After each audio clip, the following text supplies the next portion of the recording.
Paytm business ஆப்பில் 5 lakhs loan தரான், எடுத்துடலாமா? ஹே, loan ஆஃபரா? சூப்பர்ரா! கிடைக்கும் போதே லோனை யூஸ் பண்ணிக்கடா. ஆஃபர் கிடைக்கும் போது எடுத்துடு, பயப்படாத, யோசிக்காத, டக்குன்னு எடுத்துடு. லோன் எடுத்து என்ன பண்ண போகிறேன்? லோன் எதுக்கு எடுக்க போகிறேன்? பிஸ்னஸை டெவலப் பண்ணதான். பார்த்துட்டு இருக்கல, இந்த மாதிரி பெருசாக இன்னும் நிறைய பிஸ்னஸ் ஓப்பன் பண்ணி அப்படியே க்ரோத் ஆகிட்டு போகிறதுக்கு தான். ஆமாம், ஆல்ரெடி இருக்கிற லோன் எல்லாத்தையும் கட்டி முடிச்சிட்டியா?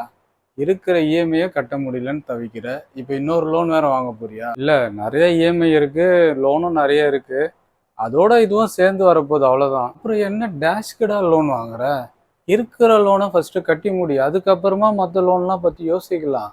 லோன் மேலே லோன் வாங்கிட்டே போயிட்டு இருப்ப போலது. ஃபர்ஸ்ட் எல்லா லோனையும் க்ளோஸ் பண்ணு, அதுக்கப்புறம் புதுசாக ஒரு லோனுக்கு போகலாம். புரியுதா? போடா கிறுக்கா! ஆல்ரெடி இருக்கிற லோனை கட்ட முடியல, அந்த இஎம்ஐ பர்டன் தாங்க முடியாமல் தான் புதுசாக ஒரு லோனே அப்ளை பண்ணுற. இதில் என்னமோ இவர் பிஸ்னஸை க்ரோத் பண்ணுவாராம், அதுக்காக லோன் எடுக்கிறாராம். நீ அடிச்சு வர கதையெல்லாம் நாங்கள் கேட்டுட்டு இருக்கணுமா? எடுத்து தொலைடா. உன்னால கட்ட முடியலன்னா நீ புதுசாக லோனை வாங்கி லோனை கட்டு.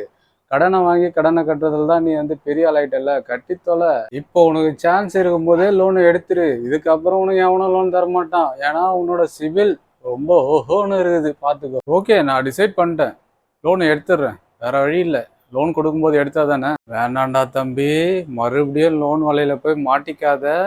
புதுசாக மறுபடியும் லோனு அதுன்னு போகிற, ரிஸ்க் ஆகிடும், பார்த்துக்க. வேணாம், சொல்கிறத கேளு. அவன் கிடக்குறானா மயிராண்டி, நீ எடுறா லோனை. சான்ஸ் கிடைக்கும் போது எடுறா, அதை விட்டுட்டு தேவையில்லாதெல்லாம் பேசிட்டு ஃபர்ஸ்ட் எடுறா லோன் அப்ளை பண்ணுறா பார்ப்போம். Loan applied successfully, your loan rejected. Reject ஆகிடுச்சு.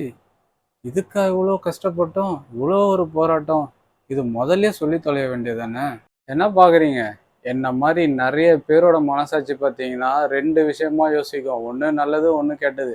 அதில் இந்த மாதிரி நெகட்டிவாக உங்களுக்கு தப்பான விஷயத்த மட்டுமே கைட் பண்ணி உங்களை பண்ண தூண்டுறது என்ன மாதிரி ஒரு ஆள் தான். அது வந்து உங்கள் மனசாட்சிக்கு தெரியும். அவனை நீங்கள் ஃபாலோ பண்ணாதீங்க. ஃபாலோ பண்ணிங்கன்னா கண்டிப்பாக தப்பான விஷயம் தான் பண்ணுவீங்க. அதுக்காக என் ஐடியா ஃபாலோ பண்ணாமல் விட்டுறாதீங்க. மறக்காமல் ஃபாலோ பண்ணிக்கோங்க.